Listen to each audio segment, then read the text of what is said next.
Welcome students. आज हम बात करेंगे मोमेंटम एंड एक्सप्लोसिव फोर्सेस की। जैसा कि हमने देखा था कि मोमेंटम जो है उसमें लॉ ऑफ कंजर्वेशन जो है वो होल्ड करती है। अब उसमें अगर हम देखें कि किस तरह से, जिस तरह से अगर यहाँ मैंने एक बॉल बना दी है स्टूडेंट्स जो कि ग्रीन कलर से शो की जा रही है, और इसी तरह मैं एक और बॉल बना देती हूँ जिसे मैंने पिंक कलर से शो कर दिया। अगर हम देखें स्टूडेंट्स कि यहाँ जब हमने पिछले लेक्चर में जब आपने law of conservation of momentum पढ़ा था तो उसमें आपने देखा था कि हमने M1 और M2 मैसेज के लिए कंसिडर किया था कि अगर वो मोशन में है और उनकी लीनियर वेलोसिटीज जो हैं वो V1 और V2 हैं इनिशियली, और आफ्टर जब वो कोलाइड कर जाते हैं, एक दूसरे के साथ टकरा जाते हैं विद अ फोर्स, तो फिर उनके पास जो वेलोसिटीज रह जाती हैं वो कुछ चेंज होके हमारे पास जो है वो V1 प्राइम और V2 प्राइम जो है इस तरह से हमने उसे डिनोट किया था। ठीक है, उस केस के लिए जो एंड रिजल्ट हमारे पास आया था वो मैं यहाँ दोबारा लिखने जा रही हूँ। वो हमारे पास आया था M1 V1 plus M2 V2 is equals to M1 V1 prime plus M2 V2 prime. अच्छा, अब ये जो है बेसिकली ये हमें क्या बता रहा है स्टूडेंट्स कि ये है law of conservation of angular momentum, जिसके जरिए हमारे पास जो टोटल मोमेंटम है बिफोर द कोलिजन वो बराबर होगा total momentum after the collision, और आफ्टर द कोलिजन जो उनकी वेलोसिटीज हैं वो V1 प्राइम और V2 प्राइम से शो की गई हैं। ठीक है, और इसके जरिए हम एक और कंक्लूजन ये निकाल सकते हैं कि M1 V1 plus M2 V2,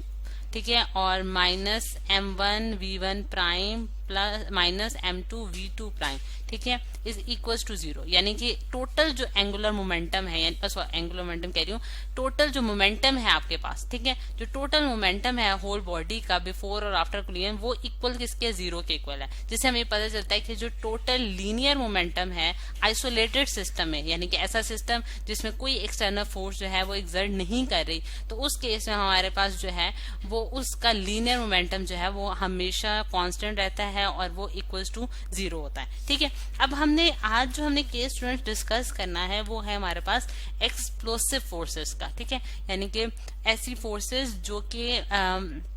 जिनमें एक्सप्लोजर होता है। जिस तरह से अगर मैं आपको फिगर दिखाऊं कि जिस तरह से हम यहाँ एक गन दिखा रहे हैं, और गन के केस में आप देख सकते हैं कि हमारे पास एक गन है और उसमें से एक बुलेट जो है वो निकल कर आ रही है। ठीक है, एक तो ये केस हो सकता है, और दूसरा केस जो है वो हमारे पास एक्सप्लोजन का अगर आप देखें तो मैं इस फिगर से आपको दिखाती हूँ कि ये जिस तरह से हम लोग शो कर रहे हैं कि हमारे पास जो जिस तरह से बॉम्ब्स जब फट जाते हैं तो उसमें जो हमारे पास एक्सप्लोजन होता है उस केस में भी हमारे पास आइदर मोमेंटम जो है वो कंजर्व रहता है या नहीं रहता, ये हम देखते हैं। अच्छा, अब इसमें देखिए अगर हम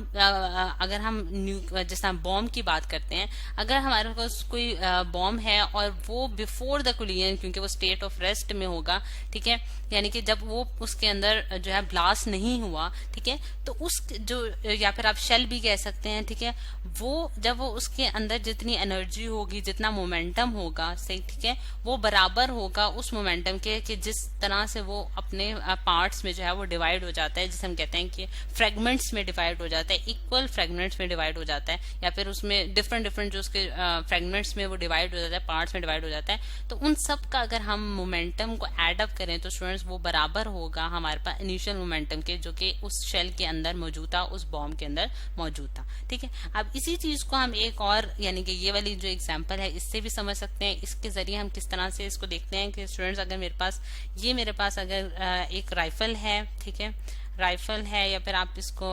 जो है वो गन भी कह सकते हैं, ठीक है, और ये आपके पास बुलेट है, ठीक है, और बुलेट जो है वो जब आपने उसको, जब वो गन के अंदर है, यानी कि जब वो अभी आपने उसको फायर नहीं किया, ठीक है, यानी कि जब वो राइफल के अंदर मौजूद है तब उसके पास जो उसकी वेलोसिटी होगी, यानी कि इनिशियल वेलोसिटी से अगर मैं V1 का नाम देती हूँ तो वो हमारे पास क्या होगी, 0 होगी। ठीक है, और इसी तरह जो राइफल की जो इनिशियल वेलोसिटी V2 अगर मैं उसको नाम दूं तो वो भी हमारे पास क्या होगी, 0 होगी, क्योंकि इनिशियली वो दोनों जो हैं वो स्टेट ऑफ रेस्ट में हैं। तो इसका क्या मतलब हुआ कि उनके पास जो इनिशियल, यानी कि उनके पास, यहाँ मैं लिख भी देती हूँ, इनिशियल जो उनके पास मोमेंटम होगा वो क्या होगा, जीरो होगा। ठीक है, इनिशियल मोमेंटम क्या हो जाएगा, जीरो हो जाएगा। अब इनिशियल मोमेंटम जीरो होने की वजह क्या है, इसकी वजह ये है स्टूडेंट्स हमारे पास कि हमारे पास जो यानी कि जब वो मोशन में नहीं है, जब मास जो है वो मोशन में नहीं है, तो फिर उनका मोमेंटम जो है वो एग्जिस्ट नहीं करेगा। अब हम फाइनल मोमेंटम देखते हैं कि हमारे पास फाइनल मोमेंटम जो है वो हम किस तरह से कैलकुलेट करते हैं। ठीक है, फाइनल मोमेंटम जो है वो क्या होगा। अब फाइनल मोमेंटम जो है अगर हम देखें, जब हम राइफल को मतलब कि उसको जब हम यूज करते हैं, उसको जब हम फायर करते हैं, तो बुलेट जो है वो स्पीड के साथ जो है उसमें से इंजेक्ट आउट हो जाती है। ठीक है, यानी कि बाहर निकल जाती है। अगर मैं ये कहती हूँ कि उसकी जो वेलोसिटी है, यानी कि उसकी जो वेलोसिटी है वो मेरे पास उसकी जो इनिशियल वेलोसिटी थी वो हमारे पास v1 इज इक्वल टू 0 थी, तो उसकी फाइनल वेलोसिटी जो है वो v1 प्राइम है। ठीक है, और उस राइफल की जो वेलोसिटी होगी वो v2 प्राइम होगी। अब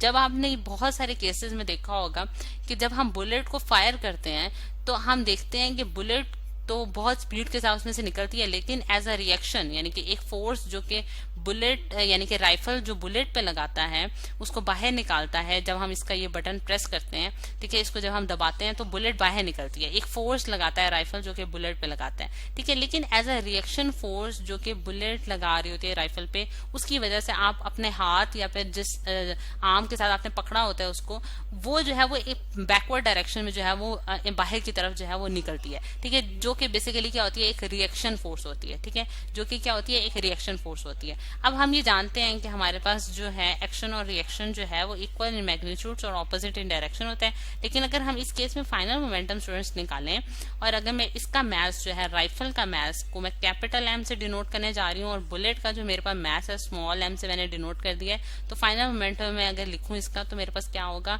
कि मेरे पास फाइनल मोमेंटम होगा m into v2 prime plus m small m into v1 prime. ठीक है,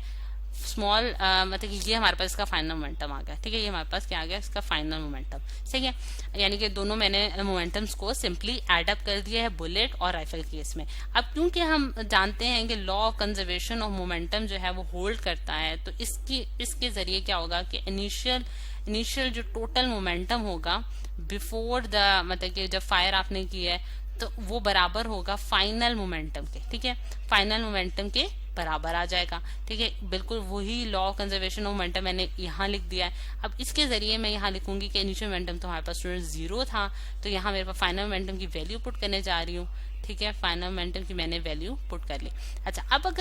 अब यहाँ से अगर हम देखें स्टूडेंट्स, यहाँ से हमें ये बात पता चलती है कि हमारे पास यहाँ v2 प्राइम जो है वो बराबर आ रहा है माइनस m v1 प्राइम के। ठीक है, यानी कि यहाँ v2 प्राइम जो है वो बराबर आ गया माइनस v1 प्राइम के। अब ये दोनों चीजें जो है वो किस तरह से एक दूसरे के इक्वल होंगी, ये हमारा असल सवाल है। ठीक है, अगर हम देखें, अगर आप के दिमाग में फौरन से ये क्वेश्चन आएगा कि मैस जो है यानी कि आपने जब इस चीज को इस चीज के बराबर करार दिया है, तो इसका मतलब है कि उनकी इस पूरी इक्वेशन का क्या मतलब है कि ये जो वैल्यू जो इसकी जो वैल्यू आएगी, फॉर एग्जांपल मैं कहती हूँ कि इसकी वैल्यू जो है वो मेरे पास 10 आई है, तो फिर मुझे राइट हैंड साइड पे भी उसकी वैल्यू जो है वो 10 आनी चाहिए। ठीक है, ये हमारे पास बेसिकली होगा कि ये दोनों इक्वेशन जो है वो फिर इक्वल हम उनको करार दे सकते हैं। अब इनकी इक्वालिटी जो है वो किस तरह से हम एक्सप्लेन कर सकते हैं कि हम जैसा कि हम देखते हैं कि बुलेट जो है, जो राइफल है, उसका मैस कैपिटल एम से डिनोट किया गया और हमें ये नजर भी आता है कि राइफल जो है उसका मैस ज्यादा होगा एज कम्पेयर टू बुलेट, यानी कि कैपिटल एम जो है वो ज्यादा होगा as compare to small M. ठीक है, यानी कि बुलेट जो है उसका मैस कम होगा एज कम्पेयर टू राइफल। तो लेकिन दूसरे केस में अगर हम देखें तो हम ये देखते हैं कि जो वेलोसिटी है यानी कि v1 प्राइम यानी कि वो वेलोसिटी जिससे बुलेट बाहर निकलती है गन से, वो बहुत ज्यादा होती है एज कम्पेयर टू उसके रिएक्शन फोर्स के, यानी कि v2 प्राइम यानी कि जब राइफल पीछे की तरफ हिट अप होती है यानी कि पीछे की तरफ गिरती है तो उसकी वेलोसिटी बहुत कम होती है एज कम्पेयर टू बुलेट की वेलोसिटी। बुलेट बहुत स्पीडीली उसमें से निकल रही होती है, जिसकी वजह से अगर हम देखें कि अगर फॉर एग्जाम्पल मैं ये आपको एज एन एग्जाम्पल जस्ट इसको एक्सप्लेन करना चाह रही हूँ, अगर m की वैल्यू जो है हमारे पास 10 है और v2 प्राइम की वैल्यू हमारे पास जस्ट 2 है, तो यहाँ जो है यहाँ इसके ऑपोजिट केस हो जाएगा कि मास जो है अगर बुलेट का 2 है 2 kg है तो हम ये उसकी वेलोसिटी जो है वो ऑलमोस्ट 10 हो जाएगी, जिसकी वजह से हम ये कहते हैं कि ये इक्वेशन जो है इस तरह से बैलेंस अप हो जाएंगी। ठीक, तो ये तो जस्ट एक एग्जांपल कि मैंने आपको तौर पे बताया, लेकिन हम इस चीज को इस तरह से जो है वो एक्सप्लेन करते हैं। तो हमने ये देखा है स्टूडेंट्स कि हमारे पास जो according to law of conservation of momentum, ठीक है, मोमेंटम जो है वो हमारे पास बुलेट्स के केस में यानी कि एक्सप्लोजन के केस में भी जो है मोमेंटम जो है वो होल्ड करता है, और उसको देखा है हमने कि किस तरह से जो है वो हमारे पास इसकी एग्जांपल्स में हमने इस चीज को एक्सप्लेन करने की कोशिश की है।